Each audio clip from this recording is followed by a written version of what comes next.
সায়নী ঘোষ যে কোনো দিন বিজেপিতে জয়েন করতে পারে। সোনারপুরে প্রচারে বেরিয়ে সায়নী ঘোষকে তো সৃজনের বিজেপির বারবারন্ত সিপিএম এর জন্য। সোনারপুরে প্রচারে বেরিয়ে সিপিএম কে শুক্রবার বিকেলে তোপ যাদবপুর কেন্দ্রের তৃণমূল কংগ্রেস প্রার্থী সায়নী ঘোষের।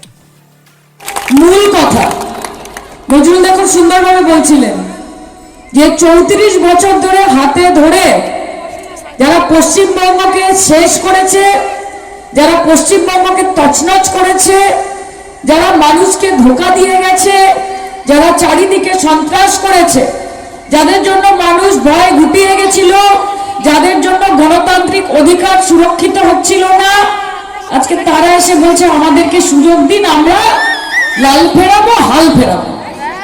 তারা বলছে তো 34 বছরে আপনারা এমন হাল ফিরিয়েছেন যে মানুষ আর আপনাদেরকে ফেরাতে চাইছে। বিগত 10 বছর সিপিএম এমন ভাবে গর্তে ঢুকে গেছে যে বিজেপিকে তারা রাস্তা করে দিয়েছে। আপনারা বলুন 34 বছর সংগঠন এবং সরকারে থাকার পর 10 বছর সিপিএম কোথায় ছিল যে বিজেপি নামক একটি অপদার্থ পার্টি এখানে ঢুকতে পেরেছে? কোথায় ছিলেন আপনারা? আপনারা সুবিধা করে দিয়েছেন, আপনারা এনেছেন তাদেরকে, এবং সেই জন্য 2014 থেকে শুরু করে 2019-এর ভোট যদি আপনারা দেখেন তাহলে দেখবেন একটা 15% ভোট ব্যাংক রয়েছে, যেই ভোট ব্যাংক বাম থেকে বামে গেছে, আবার খুব বেশি হলে রাম থেকে বামে যাবে। শনিবার সকালে রাজপুর সোনারপুর পৌরসভার 32 নম্বর ওয়ার্ডে প্রচারে বেরিয়ে তৃণমূলকে পাল্টা তোপ যাদবপুর কেন্দ্রের বাম প্রার্থী সৃজন ভট্টাচার্যের। সৃজনের বক্তব্য, অর্জুন সিং, মুকুল রায়, রাজীব বন্দ্যোপাধ্যায়, সব্যসাচী, বাবুল সুপ্রিয় এদের দেখলেই ছবিটা পরিষ্কার হয়ে যাবে। বিজেপির যে কেউ যে কোনো দিন তৃণমূলে চলে আসতে পারে। দুই দলকে কটাক্ষ করে তার বক্তব্য, গোডাউন একটাই কিন্তু শোরুম দুটো আলাদা।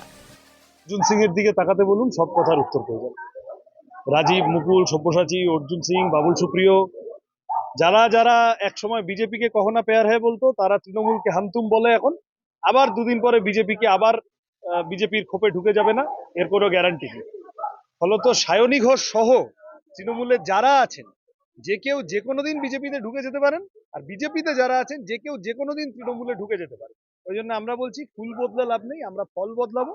আর ওরা ওইটা গোডাউন একটাই, শোরুম দুটো আলাদা।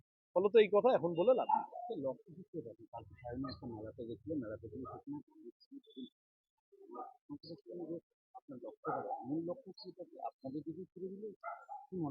হ্যাঁ, এটা তো উনি কি বলেছেন আমি বলতে পারবো না, ওনার কথার আর আমি শুনিও নি। সেই অর্থে আমরা তোলাবাজির বিরুদ্ধে, দাঙ্গাবাজির বিরুদ্ধে লড়তে নেমেছি, রুজি রুটির পক্ষে লড়তে নেমেছি।